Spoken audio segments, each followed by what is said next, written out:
January 17, 1991, under the leadership of General Norman Schwarzkopf, Operation Desert Shield becomes Operation Desert Storm as the air war campaign begins in response to Saddam Hussein's invasion of Kuwait. At 0300 hours Kuwaiti time, jet fighters take off and missile attacks begin. U.S. President George H.W. Bush announces the onset. Now, the 28 countries with forces in the Gulf area have exhausted all reasonable efforts to reach a peaceful resolution, have no choice but to drive Saddam from Kuwait by force. We will not fail. Air attacks are underway against military targets in Iraq. And two soldiers who were there when it happened take us to the battlefield. It was about 3 weeks before the air war started is when I arrived in country. I was in the infantry. I was a ground fighter. That's what we did. We're the first, the first to fight, as they always say, the first ones in, the last ones to leave. We got there, they sent us out to our units, and within just a matter of days, the air war started. Then the night that the air war started, we'd actually come off patrol. We were running patrols, and we got back into the hooches there, and everybody, we could hear a lot of commotion. The sirens started going off and things like that. And I remember that night walking outside, and you could see the planes and all the fireworks going off, and that's when the actual war started. So I was only in country a few days, and everything kind of kicked off. In the personnel office, we still had to do accountability where all the troops were. If there were anything going on back at home, I had to do Red Cross notices and type letters for the general, the commander, or whatever. So as a support person in personnel, we still train. I was NBC qualified, nuclear, biological, chemical qualified, so we gave classes during the day. So there's a lot of things going on. We didn't just sit around. We still had to continue to train ourselves and get ready. So if there were anything that was going to happen, we had to always be ready.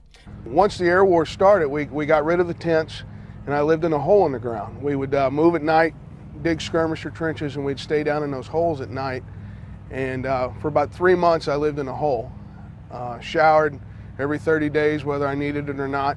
That was what we did. And when I say shower, they would bring a truck out with a big, what they called a water bowl on the back of it, and it would shoot a little stream of water out, and you would strip off in your hole, and you'd run out in the middle of the desert, and they'd squirt you down with water, and you'd come back in.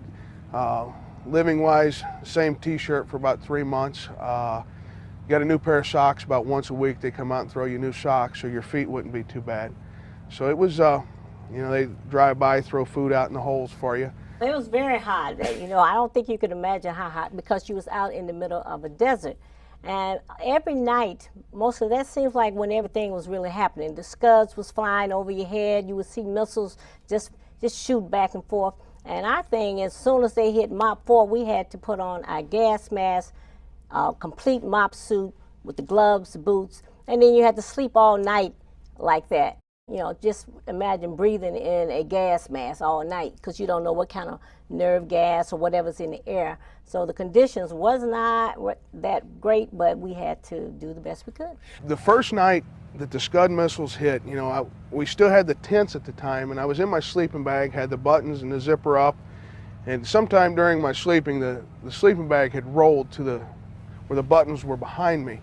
We hear the air raid siren go off. We're going to take incoming fire. And we had to get out, and we had trenches built outside that we could go out and take cover in. Well, when I went to open my sleeping bag, I couldn't get out. All I got was cloth. And so I ended up, it looked like it was snowing by the time I got out of there, because I had destroyed the sleeping bag.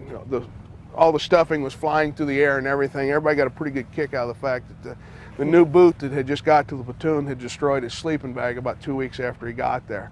Then it got where it was almost a nightly occurrence that you're taking that. And, then once we got out into the holes and we start moving it closer to Kuwait, we would take mortar fire almost on a daily basis. And